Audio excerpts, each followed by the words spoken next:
Reels वाली बहू। प्रज्ञा को रील्स बनाने का बड़ा ही क्रेज है और वो दिन भर रील्स बनाती रहती है, खाते पीते घूमते फिरते घर में कॉलेज में। रील्स बनाने के कारण प्रज्ञा पूरे कॉलेज में हाईलाइटेड है।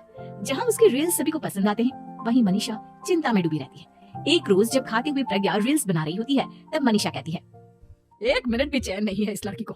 ये नहीं कि खाना तो आराम से खा ले, लेकिन नहीं, अरे थोड़ी देर रील्स नहीं बनाओगी तो आसमान नहीं टूट पड़ेगा। अरे मम्मी, इसी को तो कहते हैं डिटर्मिनेशन। तुम नहीं समझोगी ये सब। हे भगवान, इस लड़की को सद्बुद्धि दे। जहाँ देखो तब टेढ़ा बाका मुंह बनाती रहती है। मनीषा की बात का प्रज्ञा पर जरा भी असर नहीं होता और वो खाते खाते रील्स बनाती रहती है। दिन बीतने लगते हैं और देखते देखते प्रज्ञा का कॉलेज भी खत्म हो जाता है। आए दिन कोई ना कोई मनीषा को प्रज्ञा की शादी करवाने का सुझाव दे जाता है। सब ठीक ही कहते हैं, प्रज्ञा की शादी कर देनी चाहिए। अपने घर के कामकाज में व्यस्त हो जाएगी तो खुद ही ये रील्स और नाच गाना बंद हो जाएगा। मनीषा और प्रेम प्रज्ञा के लिए एक अच्छा लड़का ढूंढने लगते हैं और तभी विकी का रिश्ता प्रज्ञा के लिए आता है, जिसने प्रज्ञा को उसकी रील्स देखकर पसंद कर लिया था। अगले दिन विकी अपने माता पिता के साथ प्रज्ञा के घर पहुंच जाता है और प्रज्ञा साड़ी पहने हाथों में चाय की ट्रे लिए उनके सामने आती है। जब विकी को पसंद है तो हमें भी बहू पसंद है। बहन जी, आप बारात की तैयारी कीजिए। एक बार लड़का लड़की अकेले में बात कर ले तो अच्छा रहेगा। हाँ हाँ, क्यों नहीं। मनीषा विकी को प्रज्ञा के कमरे में भेजती है, जहाँ प्रज्ञा पहले से ही रील्स बना रही होती है। तभी विकी कहता है, आ गए आपके साजन जी। हमारे साथ ये रील्स कंप्लीट करती तो और भी अच्छा रहता। अच्छा जी, अब आ ही गए हैं तो बना ही लेती हूँ आपके साथ। दोनों मिलकर रील्स बनाते हैं। जब वी मीट और तुरंत पोस्ट भी कर देते हैं। फिर विकी कहता है, जब आप साड़ी में चाय लेकर आई तब मुझे लगा कि कहीं मैं गलत घर में तो नहीं आ गया। आप सही है। दोनों की शादी पक्की हो जाती है और शादी के दिन भी प्रज्ञा रील्स बनाने से चुकती नहीं, यहाँ तक कि बारात के समय भी नाचते हुए रील्स बनाती है। सभी लोग प्रज्ञा की तारीफ के पुल बांध देते हैं और प्रज्ञा नाचती गाती अपने ससुराल चली जाती है। सब कुछ अच्छा चल रहा होता है। प्रज्ञा यहाँ भी दिन भर हर चीज की रील्स बनाती रहती है। लेकिन कुछ दिनों के बाद जब सुनीता कहती है, बहू, ये रील्स के साथ साथ कुछ काम भी कर लिया करो। वैसे तुझे और क्या क्या बनाना आता है? मम्मी जी, वैसे तो सब कहते हैं कि मैं सब कुछ अच्छा बनाती हूँ, लेकिन मुझे लगता है कि मैं मैगी अच्छा बना लेती हूँ, हाँ, कॉफी भी अच्छा बना लेती हूँ और मुंह तो सबसे अच्छा बना लेती हूँ। अच्छा अच्छा। सुनीता अपना माथा पकड़ लेती है और कहती है, बहू, कुछ खाना बनाना भी सीख लेती।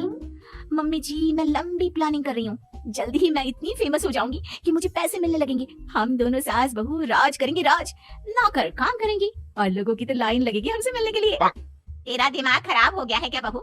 हंसी मजाक तक ठीक है, लेकिन इस तरह घर नहीं चलते। जितना जल्दी हो इस घर के तौर तरीकों को सीख लो। प्रज्ञा मुंह घुमाकर चली जाती है और तुरंत उसी वक्त एक रील बनाती है। ये देख सुनीता का गुस्सा 7वें आसमान पर चला जाता है और विकी के घर आती ही सुनीता उसे सब कुछ बताती है। विकी भी अब प्रज्ञा की इन हरकतों से परेशान हो जाता है। तुम टेंशन मत लो मम्मा, मैं देख लूंगा। विकी कमरे में जाता है तो देखता है कि प्रज्ञा रील्स बना रही है। विकी बड़े ही प्यार से प्रज्ञा से कहता है, प्रज्ञा, इन सब के लिए मैं तुम्हें मना नहीं कर रहा हूँ, लेकिन फिर भी हर वक्त तो ये अच्छा नहीं लगता ना। समझने की कोशिश करो, मुझे भी तुम्हारा थोड़ा वक्त चाहिए। मैं जब ऑफिस से आता हूँ तो मुझे समय देने की जगह इसी में लगे रहते हो। तुम ज्यादा ही सोच रहे हो। तुम भी मेरे साथ रील्स बनाओ ना, तुम्हें भी बहुत अच्छा लगेगा। तुम्हें इज्जत से कोई बात समझ में नहीं आती क्या? दिमाग खराब हो गया है तुम्हारा इस चकाचौंध से। अगर तुमने अपना रवैया नहीं बदला तो मैं तुमसे दूर चला जाऊंगा। तुम्हें रिश्ता लेकर आए थे, मुझे लड़कों की कमी नहीं थी और ना आज है। विकी दरवाजा पटक कर चला जाता है। धीरे धीरे विकी प्रज्ञा से दूर होता जाता है। एक रोज मनीषा प्रज्ञा के ससुराल उससे मिलने जाती है। तब सुनीता उससे कहती है, बहन जी, अब आई हैं तो कुछ दिन यहाँ रहकर जाइएगा। आप ही का घर है। हाँ मम्मी, बहुत दिन हो गए तुम्हारे साथ एक भी रील नहीं बनाई मैंने। प्रज्ञा तुरंत अपने फोन में रील्स ऑन कर लेती है। ये सब मुझसे नहीं होता। तेरा ये भूत अभी तक नहीं उतरा क्या? बहन जी, आप कुछ कहती नहीं क्या इसे? जब आप ही कुछ नहीं कर पाई तो मैं कर ही क्या सकती हूँ। सास तो वैसी ही बदनाम है। शाम को घर की लाइट चली जाती है और मनीषा प्रज्ञा से कहती है, मेरे घुटनों में बहुत दर्द हो रहा है, तू लाइट का कुछ इंतजाम करना बेटा। अच्छा, कैंडल जला देती हूँ मम्मा। प्रज्ञा गाते हुए कैंडल जलाती है और खिड़की के पर्दे के पास रख देती है। मनीषा, जिसे बहुत दर्द हो रहा है, वो सो जाती है और प्रज्ञा हमेशा की तरह अपनी रील्स में लग जाती है। उधर कैंडल की वजह से पर्दा आग पकड़ लेता है और मनीषा के कमरे में आग लग जाती है। बचाओ, कोई है, बचाओ। सभी भागते हैं और विकी कमरे की आग बुझाने में लग जाता है, लेकिन तब तक मनीषा आधी जल चुकी थी। मनीषा की हालत देख प्रज्ञा रोने लगती है। विकी मनीषा को तुरंत हॉस्पिटल ले जाता है और उसे एडमिट कराता है। विकी प्रज्ञा से कहता है, देख लिया ना, तुम्हारे इस नाच गाने की वजह से आज तुम्हारी माँ की जान जाते जाते रह गई। अब पता नहीं तुम और क्या चाहती हो। उधर डॉक्टर कहते हैं इनकी हालत बहुत नाजुक है, आधे से ज्यादा चल चुकी है।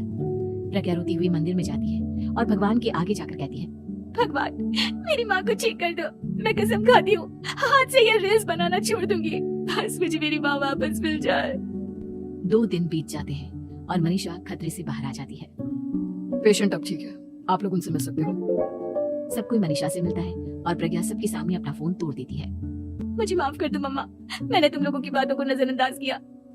बेटा कोई भी चीज जरूरत से ज्यादा खराब है। मैंने तुम्हें रील्स बनाने से कभी मना नहीं किया, लेकिन हर वक्त एक ही चीज तो सही नहीं है। मैं समझ गई हूँ मम्मा, आई एम सॉरी। प्रज्ञा उस दिन से रील्स बनाना छोड़ देती है और पूरी तरह से अपने घर में लग जाती है।